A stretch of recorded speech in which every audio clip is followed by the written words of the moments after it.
Innal hamdalillah nahmaduhu wa nasta'inuhu wa nastaghfiruh wa na'udzu billahi min shururi anfusina wa min sayyiati a'malina may yahdihillahu fala mudilla lahu wa may yudlil fala hadiyalah.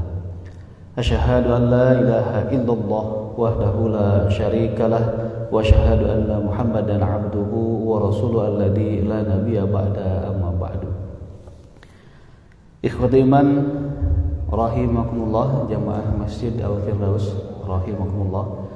Alhamdulillah dina kasempatan dinten ayeuna urang sadaya masih tiasa kempal di masjid dina kondisi sehat oge walafiat.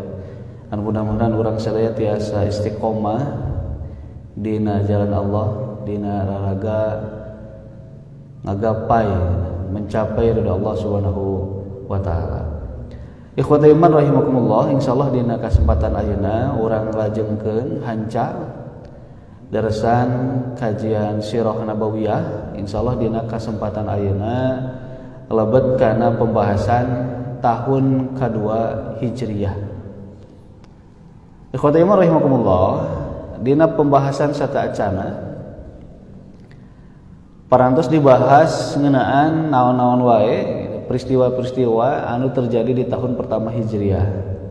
Ngawitan singgahna Rasulullah SAW di bumina Abu Ayyub Al-Ansari, lajeng Rasulullah SAW sareng para sahabat meser tanah kanggo ngabangun Masjid Nabawi, oge ngabangun bumi Nabi Muhammad SAW, oge salajengna lungsur peraturan adan lungsur, teras diayakeuna perjanjian sareng orang-orang Yahudi.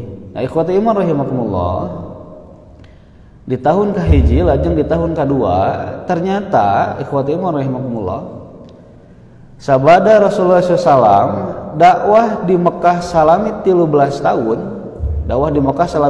tahun, teras dianiaya, teras dizolim ku orang-orang kafir Quraisy, teras dicaci, dimaki, dihina gitu. Teras-terasan. Nah, ikhwati iman rahimakumullah, ternyata sampai puncakna gitu. Rasulullah SAW bade dibunuh gitu. Orang-orang terpilih di orang-orang kafir Quraisy dugikeun ka Rasul hijrah ke Madinah. Ternyata tidak selesai permasalahan di situ. Jadi pas Rasul keluar di Madinah tidak selesai permasalahannya. Gitu. Jadi orang-orang kafir Quraisy teras gitu, ngudag-ngudag Rasulullah SAW sareng para sahabat. Jadi orang-orang muhajirin, orang-orang ngiring hijrah ka Rasul di Mekah ka Madinah, ya teras diudag-udag orang-orang kafir Quraisy. Jadi terengse permasalahan teh. Juga pas angkat teh beres tidak selesai. Jadi permasalahan malah semakin mengkerucut. Jadi ikhwati iman rahimakumullah, terengse gitu. Padahal gitu, sudah ada korban yang meninggal oleh keganasan kejahiliahan orang-orang kafir Quraisy gitu. Sumayyah dugi kangantunkeun mempertahankan tauhid ditombak dadana gitu. Yasir suamina sami syahid Pak gitu. Bilal disiksa sakitu kejina gitu. Khobab sareng nu sanesna teras-terasan sisa, ternyata kekejaman orang-orang kafir Quraisy tidak selesai ketika para sahabat hijrah di Mekah ke Madinah teu beres Pak. Jadi disangkina misalkan aya sangkian ti sahabat teh wah meureun tos jauh ti Mekah mah gangguan ti kafir Quraisy teh eureun. Ternyata tidak seperti itu. Apa yang terjadi bahkan sejak pertama hijrah Rasul ke Madinah, ternyata orang-orang kafir Quraisy terus berpikir bagaimana caranya pokoknya nama nu ngaranna Muhammad bin Abdullah bin Abdul Muthalib ieu kudu beunang. Saklek nama kudu dibunuh. Ikhwati rahimakumullah, orang-orang kafir Quraisy pertama anu dilakukeun nyaeta pasca atanapi saatosna Nabi Muhammad SAW para sahabat hijrah ke Madinah, orang-orang Quraisy nu pertama anu dilakukeun nyaeta teras ngalobi Pak. Teras ngahubungi orang-orang kafir nu aya di Madinah atanapi di Yastrib. Jadi tokoh-tokoh kafir nu aya di Yastrib Pak di Madinah di lobi dihubungi, diajak ngobrol gitu. di lobi gitu. Termasuk tokoh anu paling terkemuka kapungkur gitu di Yastrib, bahkan dicanangkan sebagai calon pemimpin di Yastrib gitu, ngan gagal. Margi Rasulullah SAW parantos sumping nyata Abdullah bin Ubay bin Salul. Nah, Abdullah bin Ubay bin Salul disumpingan ke orang-orang kafir Quraisy gitu. Di lobi diajak ngobrol. Bahkan di suratan, Pak, gitu. Di suratan gitu. Dina suratna teh bahkan berisi ancaman. Nah, naon isi suratna? Nah, ieu isi suratna, Pak. Saur orang-orang kafir Quraisy ka Abdullah bin Ubay bin Salul, sesungguhnya kalian sedang menampung orang di antara kami. Nah, sesungguhnya kalian sedang menampung orang di antara kami. Demi Allah, orang-orang kafir Quraisy ge demi Allah. Da percaya ke Allah mah. Ngan Allahna seueur, bahkan Lata, Uja, sareng patung-patung nu aya bahkan buatan maranehanna disebutkeun Tuhan gitu. Demi Allah, kami benar-benar akan memerangi atau kalian mengusirnya. Jadi udah dimaksudnya Nabi Muhammad sareng sahabat-sahabat anu ti Mekah hijrah ke Madinah sok dek orang-orang Mekah ngudag ka Madinah atau ku orang-orang Madinah diusir. Atau biarlah kami datang mendatangi tempat kalian, nah ieu Pak ancaman. Atau biarkanlah kami datang mendatangi tempat kalian dengan mengerahkan semua orang kami hingga kami menghabisi kalian, nah, dan menawan wanita-wanita kalian. Nah, gitu, Pak. Jadi sudah ada ancaman. Mending diserahkeun, diuihkeun deui orang-orang nu hijrah ti Mekah ka Madinah teh. Atau engke bakal diarudag ke orang-orang kafir Quraisy di Mekah ngudag ke Madinah. Lamun tos ngudag ke Madinah wayahna gitu. Orang-orang Madinah anu non Islam pasti bakal keserang.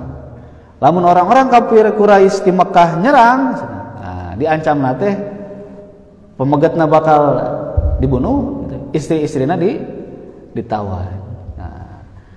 Abdullah bin Ubay bin Salul anu nyeri hate ku Nabi Muhammad SAW gitu, karena kedudukan pemimpinan itu Pak kan karebut gitu, otomatis ngaraos kadukung. Wah cenah betul ya, berarti kudu kompromi, kudu sekongkol, kudu kerjasama jeung orang-orang kafir Quraisy di Mekah gitu.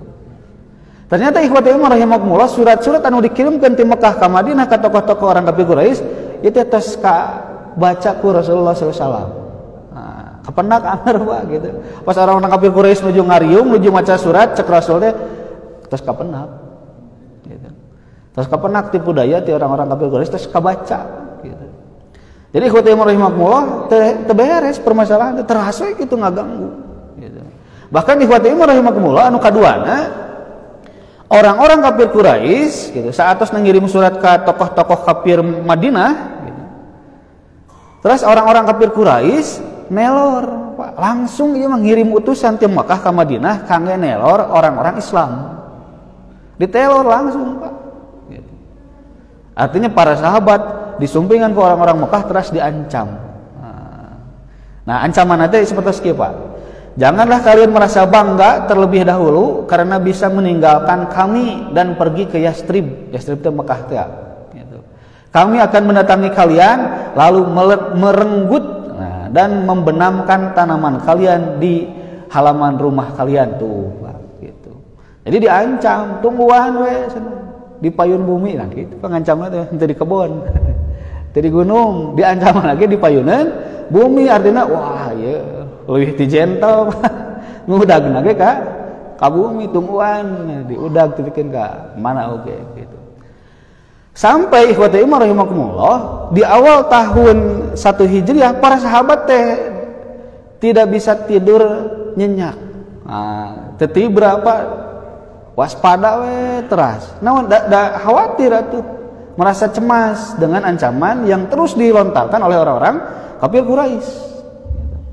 Teu beres-beres gitu. Teras ngudag. Terus ngelobi kafir Quraisy gitu, kengeng dukungan ti sababaraha pihak, terus ancaman terus dilancarkeun. Wah luar biasa, Pak. Kumaha sikap orang-orang Islam, kumaha Nabi menyikapina? Maka aya sikap-sikap anu ditunjukkeun ku Nabi Muhammad SAW nu urang kedah dicontoh. Ikhwati umar rahimakumullah, sampai bumi Rasul gitu. Rasul kulum di bumi Abu Ayyub Al-Ansari itu dugikeun ka dijagaan. Saking khawatirnya gitu. Sieun aya orang-orang kafir Quraisy nyusup gitu. Lebet ka bumi Abu Ayyub Al-Ansari terus ngabunuh Nabi. Makana bumi Abu Ayyub Al-Ansari dijaga ketat, Pak. Gitu. Dijaga aplusan. Sana sawengi 2 wengi gitu. Salah sawiosna anu rajin piket gitu nungguan bumi Abu Ayyub Al-Ansari supados Rasul tiasa tibra gitu margi anu ngajaga. Salah sawiosna nyata sahabat Sa'ad bin Abi Waqqas, sang pemanah gitu. Ya Sa'ad mah standby dirinya apa nungguan gitu. Dugikeun kalungsur wahyu ti Allah Subhanahu wa taala nyata Quran surat Al-Maidah ayat ke-67. Surah Allah a'udzubillahi minasyaitonir rajim.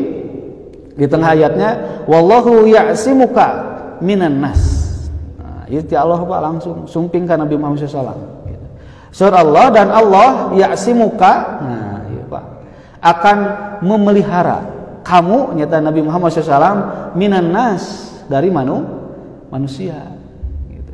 Jadi ku Allah ditegaskan nu bakal ngajaga Nabi mah Allah moal aya jalmi nu bakal tiasa nyaketan nyelakaan gitu. Moal aya jalmi nu bakal tiasa ngadalakaan gitu, ngadzaliman. Naon ku Allah terus tegaskeun Allah nu baris ngajagana. Maka pas wahyu eta turun Rasulullah SAW kaluar tina jendela terus nyarios gitu. Ka para sahabat anu nuju tunggu berarti waktosna wengi banyak. Nah wengi berarti turun wahyu eta teh. Terus Rasulullah SAW kaluar tina jendela gitu terus nyarios bubar. Sok we bubar tinggalkeun teu kedah ditungguan deui. Allah tos ngajamin kasalamatan. Nah gitu. Bubar ya, Pak. Ti saat tos turun wahyu eta teu aya deui anu nungguan bumi Abu Ayyub Al-Ansari. Tos jeung gitu. Tapi kan ancamannya bukan hanya kepada Nabi. Kepada sahabat kan terus diancam. Maka para sahabat oge wah teu tiasa tidur terlalu nyenyak.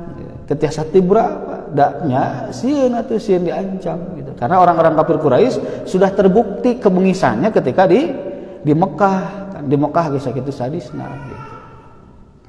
Nah, ikhwati iman rahimakumullah, hartosna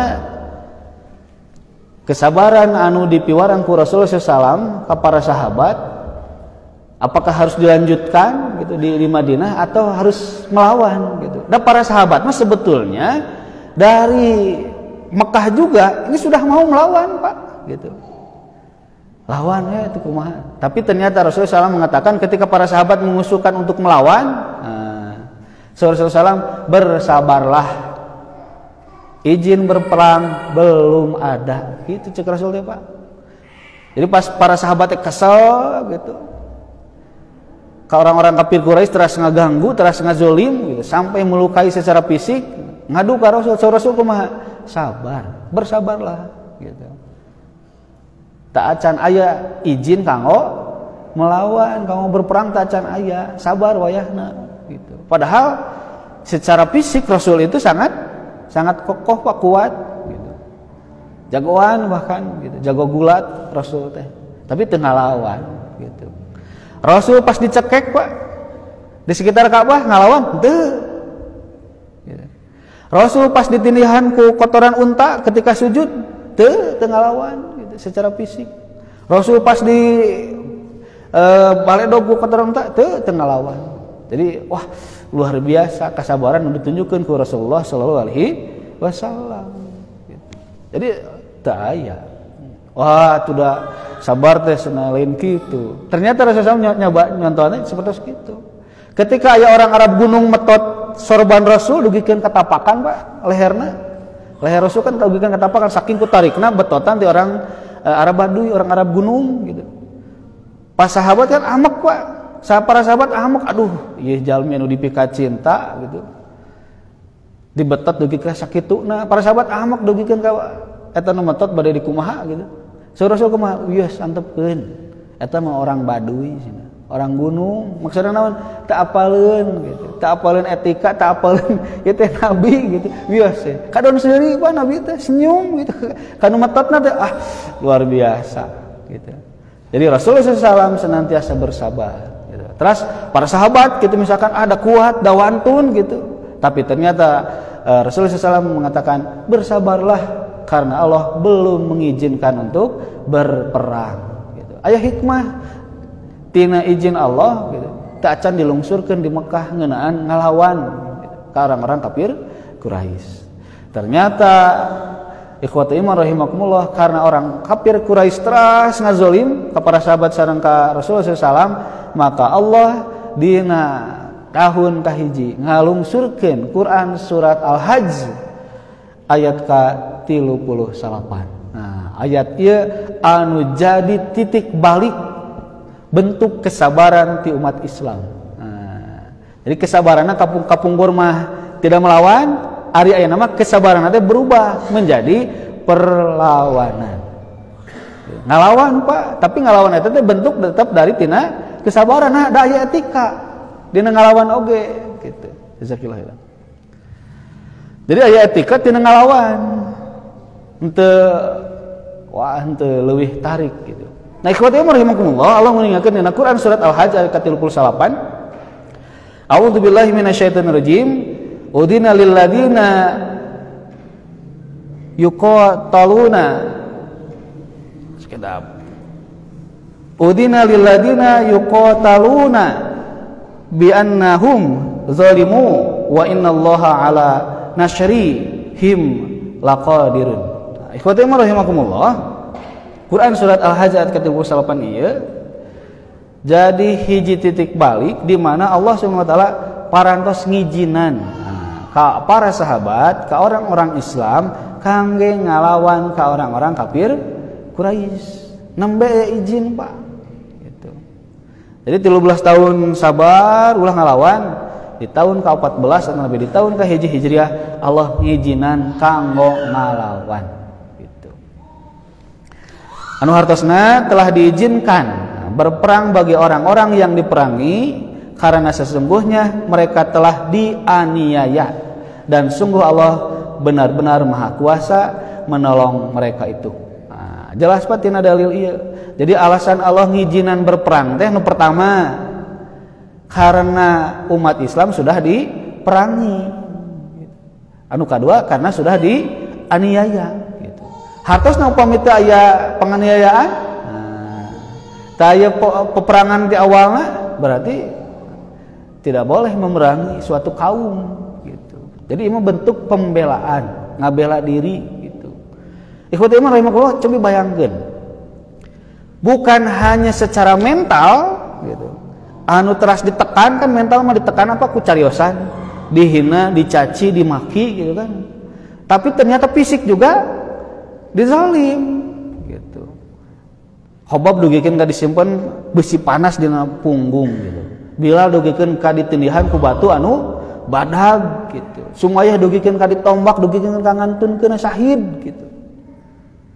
Ternyata bukan hanya fisik saja, harta juga diambil. Abdurrahman bin Auf, orang terkaya di Mekah, pas hijrah teu nyanakna naon Pak. Acuk teh hungkul nu dianggona. Jadi harta juga dirampas. Gitu. Mentalnya secara kepribadian, secara kehormatannya dicaci maki, fisiknya oge dianiaya, ternyata hartana oge dirampas gitu. Termasuk istri Abdurrahman bin Auf ditahan karena dia lebih memilih hartanya gitu. Lebih memilih ditikahkan dengan pemuda lain nu aya di Mekah. Jadi ikhwati rahimakumullah, ini sebuah bentuk penganiayaan ya, anu menyebabkan Allah ngijinan kangge orang Islam memerangi orang-orang anu merangan, anu ngazaliman gitu. Nah, ikhwati rahimakumullah, dina tafsir Al-Muyassar gitu, ya, dijelaskan gitu. Maksud Quran surah Al-Hajj ayat ke-38 turun memang leres gitu. Itu disebabkan karena aniayana orang-orang kafir Quraisy anu teras-terasan gitu.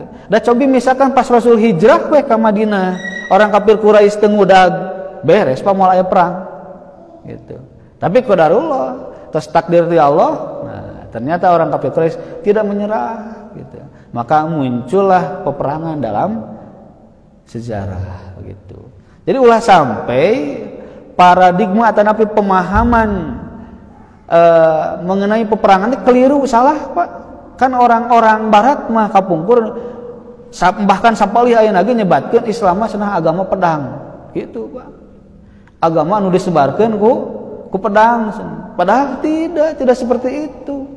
Rasulullah SAW dakwah teh lami Pak, 23 tahun gitu. Salami 13 tahun dakwah awal gitu di Mekah, kan tidak ada pedang yang keluar. Padahal Nabi diudag-udag badai dibunuh, sahabat dianiaya, bahkan aya nu terbunuh, ngalawan tidak gitu. Jadi kalau ada anggapan bahwa Islam disebarkan dengan pedang, itu salah besar.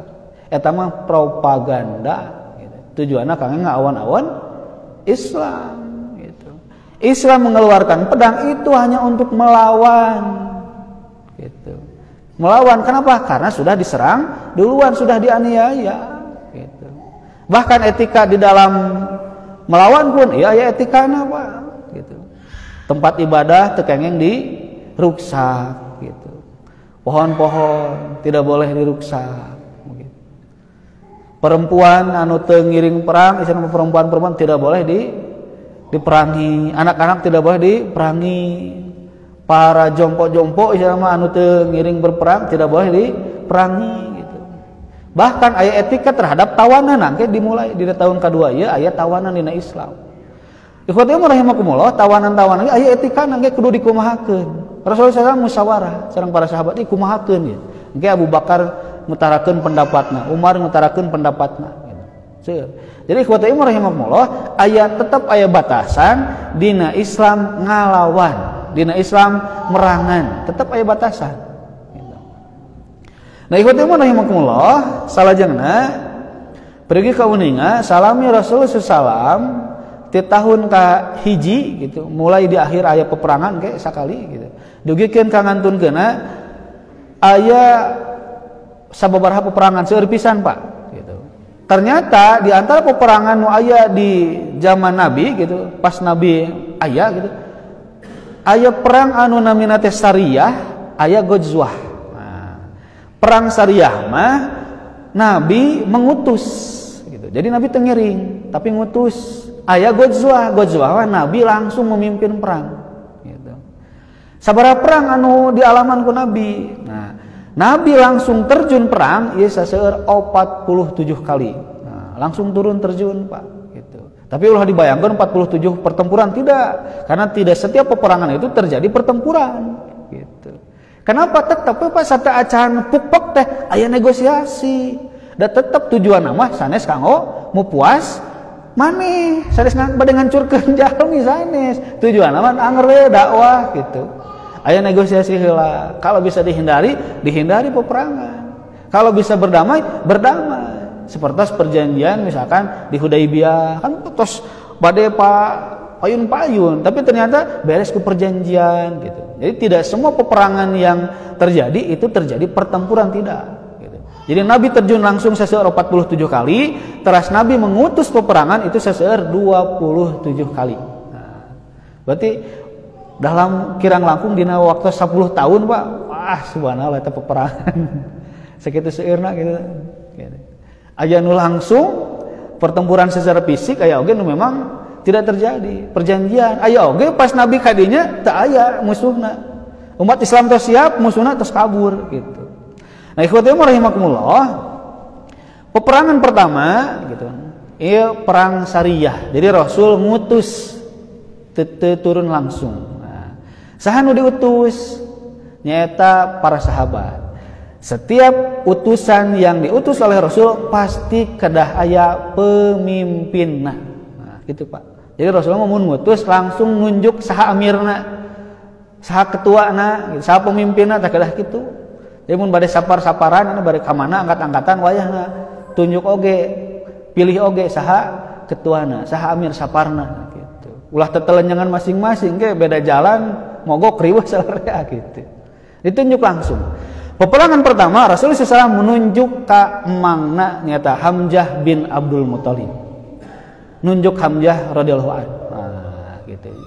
Jawara Pak langsung gitu. Upami misalkan Rasul angkat ke medan perang, maka Rasul pasti bakal nunjuk pemimpin pengganti di Madinah gitu. Jadi misalkan Rasul ngutus berarti ditunjuk saha engke ketua dina perjalananna.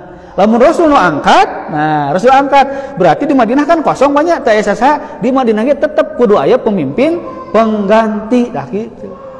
Jadi angkat-angkatan, wayahna sahaya nu ditugaskeun teh gitu. Misalkan kepala sekolah nuju aya di sekolah saha wakilna, nanti aya kan wakil kurikulum, kesiswaan sareng segala rupina itu sebagai wakilna. Nah, gitu.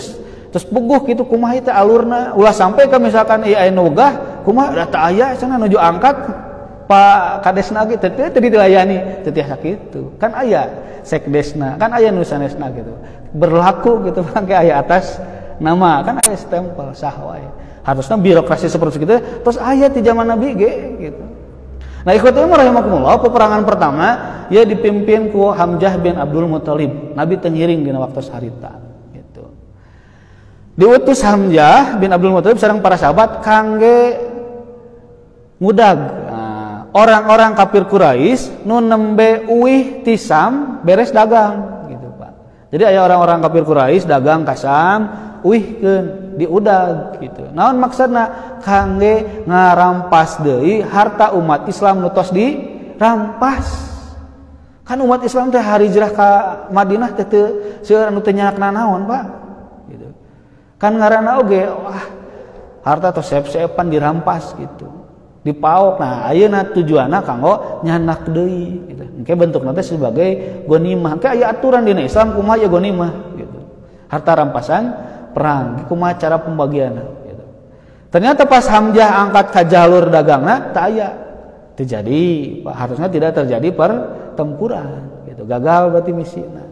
Nah, ikhwati rahimakumullah, hartosna ti taun ka Hijriah tos aya kegiatan militer. Alitan. Terus aya Pak.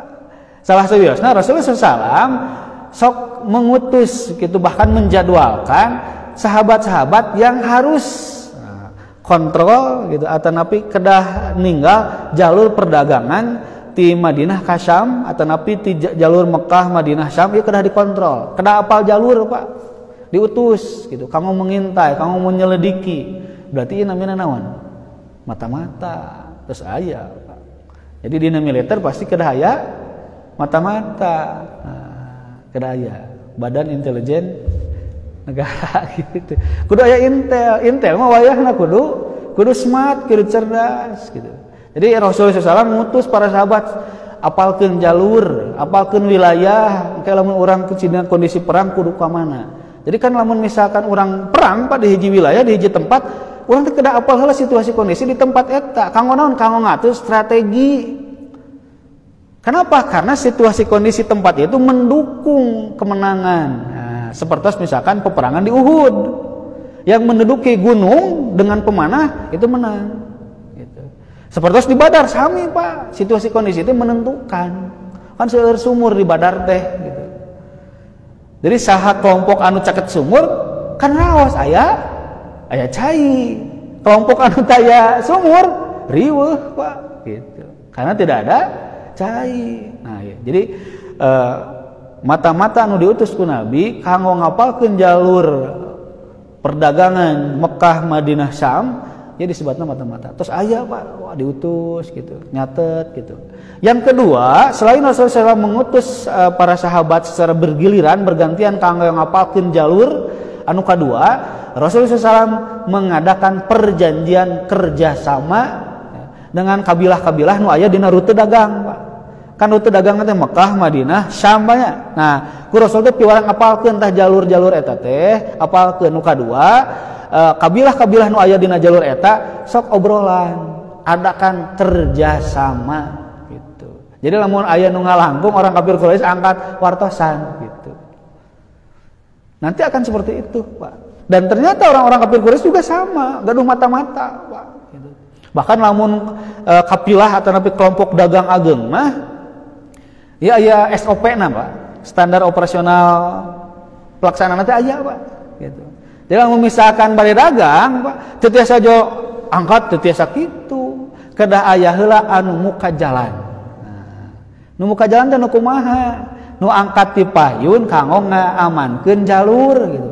Aman gitu. Maju jika kitu malah gitu. Kan aya kampung mata acan aya media informasi. Jadi ngamankeun heula jalan gitu. Aya mata-mata di payun teh gitu. Nah, ikhwati rahimakumullah. Hatosna kegiatan mengenai peperangan ieu teh tiasa sembarangan. Oh, saya wani, urang wani, hayu teh tiasa kitu. Perang oge kedah ngagaduhan bekal gitu. Wah, hayu we gitu. Barejeung wah diajak lompat 1 kilo oge teh sangeho gitu. Ya kudu teh tiasa kitu. Artinya harus ada persiapan. Harus ada pelatihan dulu. Teh tiasa urang angkat sembarangan. Sami sareng bunuh diri gitu mah. Berarti harus ada persiapan, apalkeun jalur, adakan kerjasama dulu dengan wilayah-wilayah. Supados naon, supados pas urang kadinya teh aman gitu. Nu kadua, informasi tersedia. Anu katilu lamun misalkan aya orang kafir Quraisy naroskeun, aya kelompok Muhammad teh kan nyebatna bakal teu aya, padahal mah aya. Itu kan sudah ada kerjasama. Berbohong di dalam perang boleh tidak? Boleh. Jadi enggak bohong mah salah seueusna nu wios dina naon, Pak? Dina perang. Atau jujur mah strategi bakal kabaca gitu. Jadi ikhwatikum rahimakumullah, dina perang anu diizinkan ku Allah Subhanahu wa taala tetap ada batas, tetap ada etika. Aya carana teu tiasa sembarangan. Aya batasan-batasana gitu. Bahkan Rasulullah SAW dina hiji kasus, Pak, aya hiji sahabat terus bade nebas musuh di medan perang. Musuh nate nyeduhan. Nyeduhan, Pak. Cuy gitu kanu badan. Teu janten, Pak, dibunuhna gitu. Nah, teu janten sieun ngabunuhna teh gara-gara emosi pribadi sanes lillahi taala. Teu jadi, Pak, gitu. Teu jadi ditebasna. Anu salajengna ikhwati rahimakumullah. Nalika Rasulullah SAW ngaros ka hiji sahabat anu ngabunuh dina medan perang. Jadi proses cara ngabunuhna teh anu bade dibunuh teh tos nyebatkeun la ilaha illallah wa anna muhammadar rasulullah, tos bersaksi we tidak ada Tuhan selain Allah, Muhammad utusan Allah. Cek nu jihad di medan perang teh sahabat Nabi teh anjeunna munafik degikeun ka dibunuhna. Maka Rasulullah SAW naros nah anjeun beut ngabunuh. Kan eta tos bersahadat, Rasul da eta mah munafik. Kumaha pertanggungjawaban anjeun kana ucapanna gitu. Terserah munafik kitu mah kan eta tos kaluar secara zahir ucapanna tidak boleh. Tah eta etika dina perang dina Islam. Jadi harusna upami tos nyerah atos beres permasalahan gitu. Komo tos lebet Islam berarti tos haram darahna. Di medan perang kok musuh tos nyarios la ilaha illallah muhammadar rasulullah, maka haram darahnya tidak boleh dilanjutkan. Ada sana api-api terus orang terjol itu tidak apa-apa, berarti kita syahid. Jadi pertarusan naon? Pertarusan di Rasul apa pertanggungjawabanmu terhadap apa yang tadi ucapkan. So kumaha eta tanggung jawab? Nah kan eta tos nyebatkeun syahadat. Dan Rasul da eta munafik sana tos biasa teu bisa kitu. Apal ti mana gitu. Makanya Rasulullah SAW merahasiakan orang-orang yang munafik. Jadi Rasul mah apa-apa saudara sama mana nu munafik mana nu henteu gitu. Ngan sahabat mah teu apaleun, ai Rasul apal ti mana, Pak? Ti Allah, diwartosan ku malaikat. Makanya hanya satu orang sahabat yang mengetahui siapa saja yang munafik. Siapa namanya? Yaitu Huzaifah al-Yamani. Hanya satu sahabat saja yang mengetahui rahasia orang-orang yang munafik. Sawae munafik teh nu apal mung saorang eta Huzaifah al-Yamani gitu. Ari ieu mah sanes Huzaifah al-Yamani teu apal mana anu munafik, teu ngan aya ciri-ciri munafik, ya sudah ieu mah biasa munafik, dibunuh we. Maka kata Nabi, apa tanggung jawabmu terhadap apa yang tadi ucapkan? Dia sudah mengatakan syahadat, tetepnya disalahkeun ku Nabi teh. Nah, ikhwati rahimakumullah, jadi sekali deui, walaupun Allah sudah mengizinkan berperang, tapi tetap ada batasan di dalam berperang di dalam Islam. Orang bandingkan ayeuna kumaha peperangan di Islam sareng peperangan orang-orang jahiliyah kapungkur. Orang jahiliyah kapungkur mah upami perang misalkannya baik itu gara-gara perselisihan darah nu dikocorkeun misalkan gara-gara aya kabilahna anu dianiaya perang gitu. Gara-gara misalkan cerai Pak, terhina keluarganya, perang aya gitu. Gara-gara perebut istri, seueur perang. Gara-gara rebut dagang, seueur perang.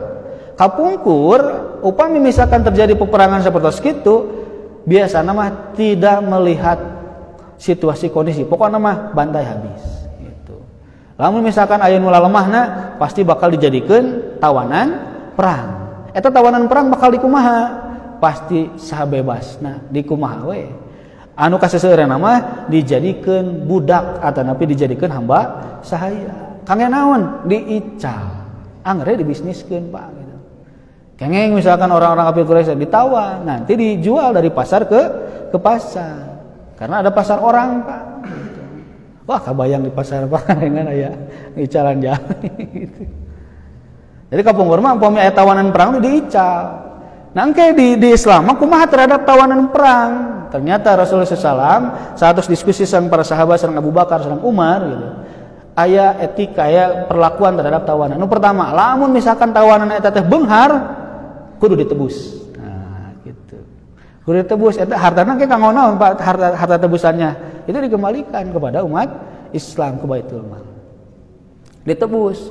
Lamun misalkan fakir, miskin, misalkan tidak punya orang yang akan menebusnya, maka ditinggal ku Nabi Pak. Lamun misalkan eta tawanan teh tiasa baca tulis, nah, maka Rasul akan memerintahkan dia untuk mengajarkan baca tulis ke orang-orang, ke marurang kali nu aya di Madinah. Gitu. Tas berhasil bebas. Gitu. Itu sederhana. Gitu. Bahkan sampai aya nu ditayusan ku Rasul mah bade bebas tapi lebat Islam atau kumaha tapi sama maka seueur tawanan anu memang memilih masuk Islam bahkan aya tawanan bade mana sana bade bebas atanapi bebas terus memilih menikah denganku atau bebas dan kembali kepada golonganmu keluargamu aya gitu seperti perlakuan Nabi Muhammad SAW waktu di Mekah gitu ka Zaid bin Haris. Kan Zaid bin Haris teh hamba sahaya. Zaid bin Haris teh hamba sahaya seorang budak anu diical ku kolotna. Nah, diical ku sepuhna gara-gara miskin, Pak. Gara-gara miskin gitu. Haris teh ngical Zaid, Pak. Kebayangnya barangkali diical gara-gara miskin. Dengan penuh keterpaksaan, Pak. Tetep we teu aya sepuh nu pasti tega ngical murang kalihna gitu. Dina hiji waktu sumping gitu. Beunghar Haris teh aya we harta gitu terus milarian Zaid kamu ditebus gitu. Ternyata satus kapenak aya jeung Nabi Muhammad. Kan saurang Nabi Muhammad teu kedah ditebus mangga we taros ka Zaidna. Bade ngiring ataupun tetep jeung abdi kitu sa Nabi Muhammad teh. Ternyata Zaid bin Haris lebih memilih tinggal bersama Nabi Muhammad sallallahu alaihi wasallam. Tah seueur kitu tawanan ge Pak, da tawanan oge diperlakukan sangat manusiawi sekali. Dipasihan tuang diperlakukan seperti manusia pada umumna we. Jika ka sahabat kita diperlakukan sugan misalkan dicaci, dimaki, disiksa, teu aya Pak. Ditawan dengan diperlakukan sangat manusiawi. Makanya tawanan-tawanan itu mendapatkan dakwah Islam dengan sikap-sikap Islam teh balalagu. Akhirnya masuk Islam. Jadi ikhwati rahimakumullah, walaupun izin perang gitu, sudah turun, tapi tidak sembarangan peperangan itu terjadi. Gitu. Jadi anggapan orang-orang Barat, fitnah-fitnah di Barat bahwa misalkan Islam itu ajaran yang disebarkan dengan pedang, bohong pisan. Itu propaganda. Gitu. Kalau mau digambarkan ku terorisme, wah bohong pisan Pak. Nah, ku kajantenan kamari, nah di Qatar banyak kaitan dengan Piala Dunia. Ternyata sudah banyak orang yang masuk Islam karena melihat dakwah bilhal. Nah, jadi orang-orang Qatar kamari Pak dakwah bilhal, dakwah dengan perbuatan. Jadi orang-orang kafir, orang-orang Barat non Muslim Pak, nu kafir gitu, nu Kristen, nu Yahudi dan nu sajabina, nu beragama, nu asalna apal Islam teh misalkan teroris, gitu, radikal, resep ngancam, resep nelor, pas sumping ka Qatar, geningan kieu muslim teh dakwah bilhal. Ternyata banyak orang yang tertarik dengan perilaku baik orang-orang Qatar kemudian masuk Islam. Nah, jadi ikhwati rahimakumullah, para tawanan pun wah ieu diperlakukan sangat luar biasa ke Rasulullah SAW sehingga tertarik dan masuk Islam. Jadi anggarnya didakwahan gitu. Nah, ikhwati rahimakumullah, Dina tahun kedua aya sababaraha peperangan. Di antawisna perang Waddan. Nah, jadi tahun kedua aya perang pertama nyata perang Waddan. Perang pertama di tahun kedua. Gitu. Perang Waddan. Waddan teh naon? Nami hiji tempat antawis Mekah sareng Madinah. Gitu. Nah, Rasul eta mah lungsur langsung mimpin pasukan. Nah, Rasul nyanak 60 sahabat. 60 sahabat. Angkat kawadan sami kanggo ngudag kapilah dagang orang-orang kafir Quraisy. Pas kawadan taya. Itu jadi perang eueuh deui gitu. Jadi salah impor masih atanapi informasinya terus bocor. Kan bade nyergap nya Pak. Ternyata misalkan musuh sudah tahu benten jalur atanapi bubar terjadi peperangan. Anu kedua perang Buat. Nah, perang Buat ternyata hiji tempat hiji gunung anu menghadap ke daerah Yanbus gitu. Jadi Rasulullah SAW angkat kadinya nyanak 100 orang gitu, berkuda Pak. Sama tujuannya kangge nyerang orang-orang kafir Quraisy. Tapi ternyata taya deui Pak gitu. Jadi lawannya atas yeuneuh. Jadi intinya ikhwati iman rahimakumullah tina perang Waddan, tina perang Buat engke aya perang Usyairah gitu. Sami Rasul angkat nyanak 250 bala tentara taya kalalabur gitu Pak. Terus perang Qarqatul Qadar, perang Sawik gitu. Ya sadayana tidak terjadi peperangan karena orang kafir Quraisy sudah lari ketakutan. Nah, ini mulai Pak. Gitu.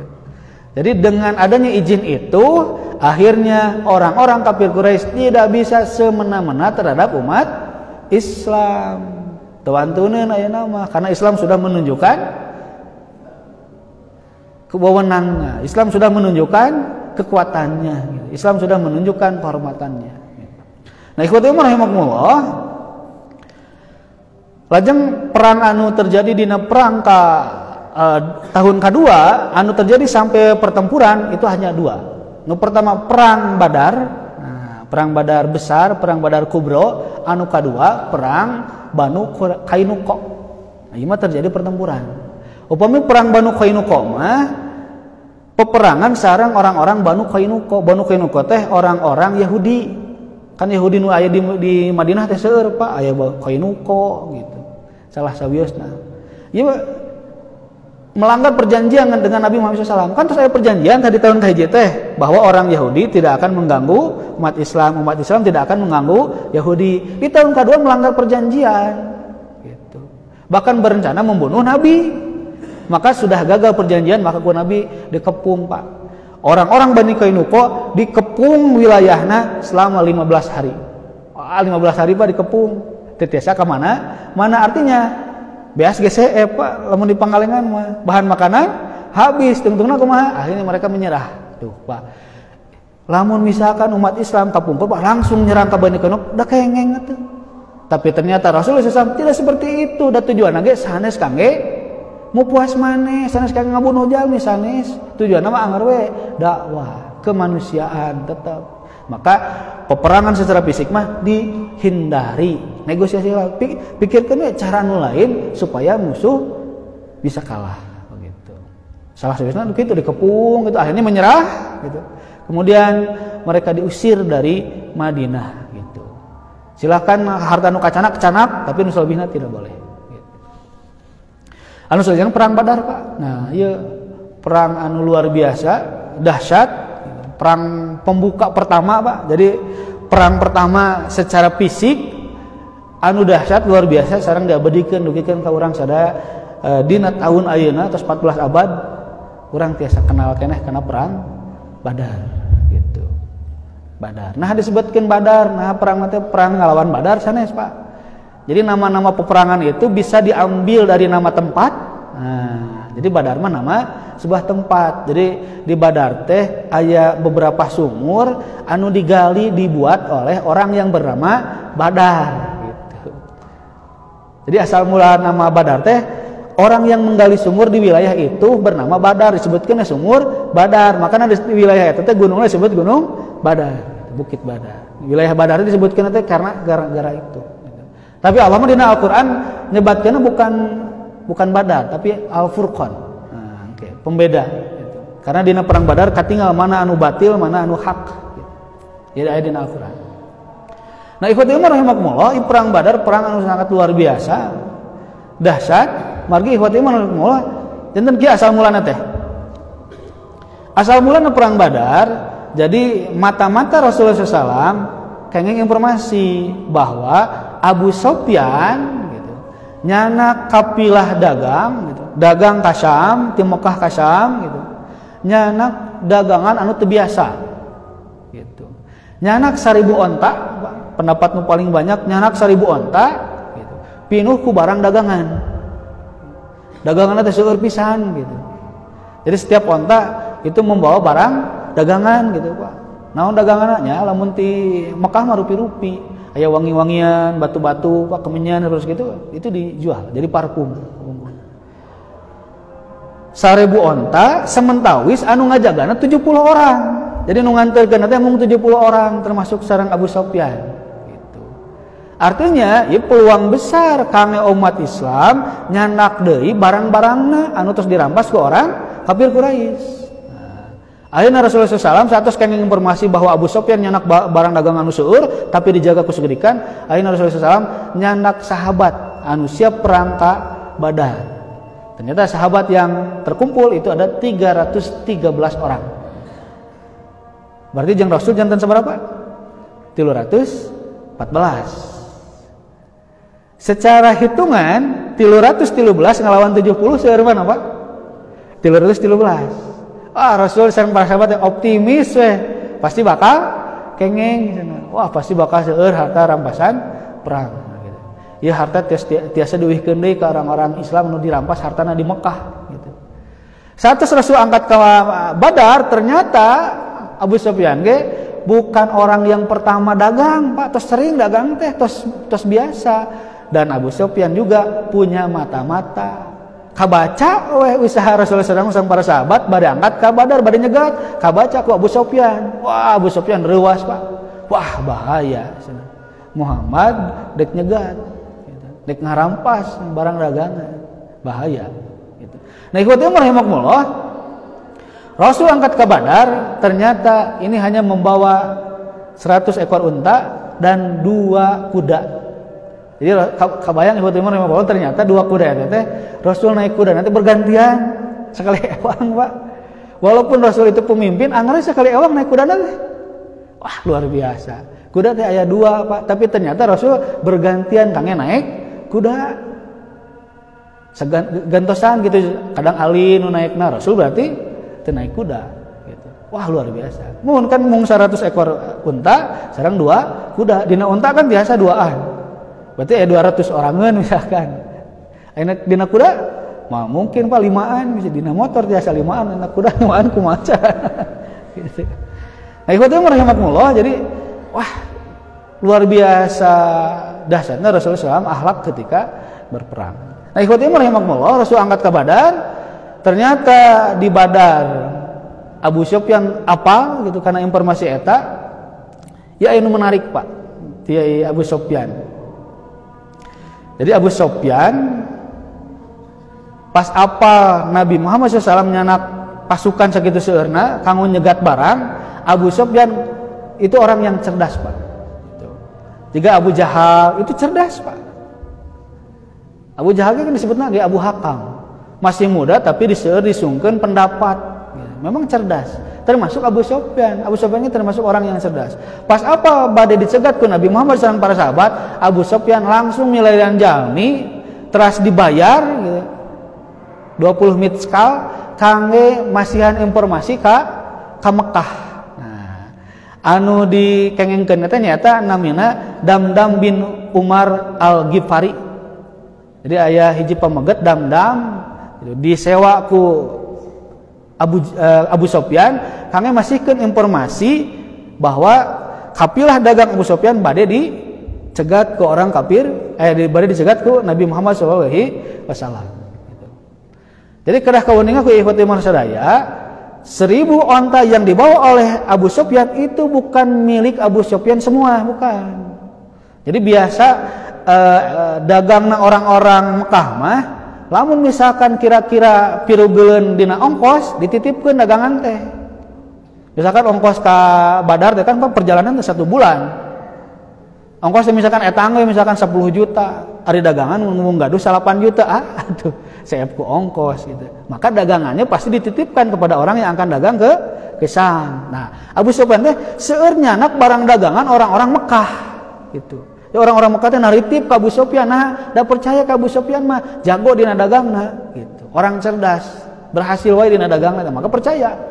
Nah, ikhwati rahimakumullah, Abu Sufyan nyewa Damdam gitu bin Umar Al-Ghifari kangge ngawartosan ka Mekah bahwa kapilah dagang Abu Sufyan akan dirampok gitu. Jadi nyarios Abu Sufyan nyarios ka Damdam gitu. Angkat engke ka Mekah lumpat gitu cing tereh gitu. Lajeng naik unta apa gitu nanti. Lajeng engke pas dugi ka gerbang Mekah, robek acuk.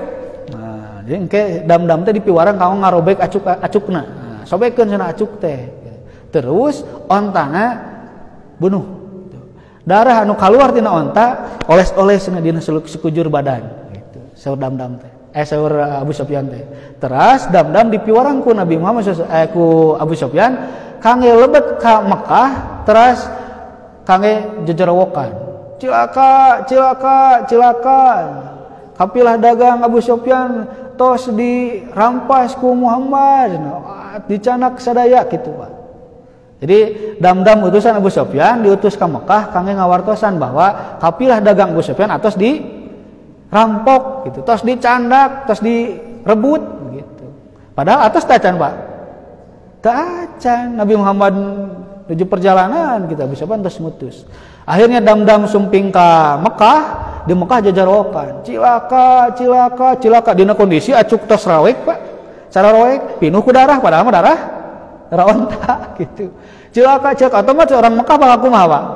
Wah, aya naon ieu? Sadayana nyegat, aya naon? Teu nyarios sama sekali Damdam, Pak. Otomatis pada nuturkeun, Pak. Dituturkeun terus dugikeun kana sakitar Ka'bah, Damdam lebih nyarios tos diriung ku salarea, aya naon gitu. Cilaka, kapilah dagang Abu Sufyan tos disergap ku kelompokna Muhammad.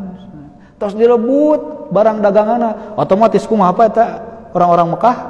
Wah, sadayana amek, Pak. Eta dagangan urang di ditu, enggak gitu. Wah, langsung, Pak. Akhirnya orang-orang kafir Quraisy musyawarah secara cepat gitu dan terkumpul, ada yang mengatakan 950 orang, bahkan sampai ada yang mengatakan sampai 1000 orang gitu. Ararangkat, Pak, gitu. Kita angkat mah Abu Lahab. Abu Lahab tak angkat disinir, Pak, kuno sanes teh. Bencong bahasa Ino gitu. Epesan gitu. Maka Abu Lahab mah ngutus perwakilan aya badal, itu daerah badal. Sabadal teh nu gaduh hutang ka Abu Lahab gitu. Sok cenah angkat perang ke hutang bebas gitu. Nah, ikhwati rahimakumullah, 850 orang angkat ka Badar lengkap dengan persenjataan gitu. Wah, bade perang tujuan lagi gitu. Akhirnya aya 3 kelompok Nabi Muhammad anu di Badar teh, kelompok Abu Sufyan sareng kelompok kafir Quraisy nu dipimpin ku Abu Jahal. Aya 850 orang. Udag-udagan pas sadayana. Nabi Muhammad angkat bade nyergap Abu Sufyan. Abu Sufyan menghindar, da apaleun di udagku Nabi Muhammad gitu. Kelompok kafir Quraisy di Mekah 850 orang ia bersiap untuk menyerang Nabi Muhammad SAW. Ternyata informasi bahwa 850 orang kafir Quraisy di Mekah bade nyerang ka Nabi Muhammad bocor deui ka Nabi Muhammad, Pak. Jadi Nabi Muhammad ge apaleun jeung para sahabat bahwa ada kelompok orang kafir Quraisy anu bersiap menyerang sekitar 850 orang. Wah, nu tadina lawan teh 70 jadi 850 gitu. Berkali lipat gitu. Hartosna 1 tiasa banding 3 atau 1 banding 4. Lawan 3 atau lawan 4. Ibu umur rahimakumullah. Akhirnya Pak Rasulullah SAW naros kepada sahabat, bade kumaha? Bade kumaha ya gitu. Bade teras, bade deui gitu. Akhirnya ikhwati rahimakumullah qadarullah gitu. Ternyata Abu Sufyan dengan kafilah dagangnya itu berhasil lolos ke Mekah, Pak. Abu Sufyan mah lancar, ka Mekah dagangan aman. Nu tersesa kelompok Nabi Muhammad sareng kelompok kafir Quraisy nu dipimpin ku Abu Jahal. Kejadian itu terjadi pada tanggal 17 Ramadan. Nuju saum Pak orang-orang Islam teh. Datos aya kewajiban kanggo saum di tahun kedua. Nuju saum. Nuju saum kedah perang. Ikhwati rahimakumullah, maka dina Al-Qur'an digambarkeun Allah nurunkeun malaikat kangge ngabantos kelompok umat Islam. Bahkan dina sapalih sirah mah diuningakeun aya kejadian anu menarik nyata salah sawius bentuk pertolongan Allah kan Nabi Muhammad SAW sareng para pasukan nyata lungsurna hujan dina wengi. Jadi wengi sata acan perang teh lungsur hujan Pak sapertos ayeuna. Enjingna bade perang, wengina hujan gitu. Dina kapilah ataupun dina kelompokna Nabi Muhammad mah hujan teh gerimis Pak. Dina kelompokna kafir Quraisy mah hujan teh badag. Ikhwati iman pernah camping? Nah, nuju camping hujan gerimis. Bakal kumaha Pak? Tibra. Wah, di PPN ku hujan gerimis. Nuju camping hujan ngagebret. Kinten-kinten kumaha Pak? Tiasa kula moal. Moal atuh bocor teu ti handap baseuh cai. Jadi ikhwati iman pertolongan Allah nu pertama dina waktu semalamna pasukan Islam masuk sanaos ge enjing-enjingna saum tapi kulemna tibra energi cukup. Aya orang kafir Quraisy mah walaupun senjata lengkap tapi wengina atos begadang. Jadi energina lemah, paranas. Badanna teh atos begadang gitu. Keur mah perjalanan capek tapi teu bobo, jaba katirisan kahujanan gitu. Jadi situasi kondisi anu menguntungkan. Ya situasi kondisi anu luar biasa Pak. Oke, kumaha berhadapan orang-orang Islam sareng orang-orang kafir Quraisy sapertos kumaha engke dibahasna dina pembahasan salajengna bersambung heula gitu. Ikhwati rahimakumullah, kitu kangge kajian dina dinten ayeuna mudah-mudahan urang sadaya tiasa nyanak ibroh salah sawiasna yen urang sadaya teu tiasa sembarangan malik gitu memerangi orang-orang anu merangan urang margi Rasulullah SAW parantos diarahkeun ka Allah teu tiasa sapertos kitu. Jadi aya batasan-batasan udah contohan ku Rasulullah SAW etika dina bab perang. Aqulu qouli hada wa astaghfirullah li wa lakum. Rabbana atina fid dunya hasanah wa fil akhirati hasanah wa qina adzabannar. Assalamualaikum warahmatullahi wabarakatuh.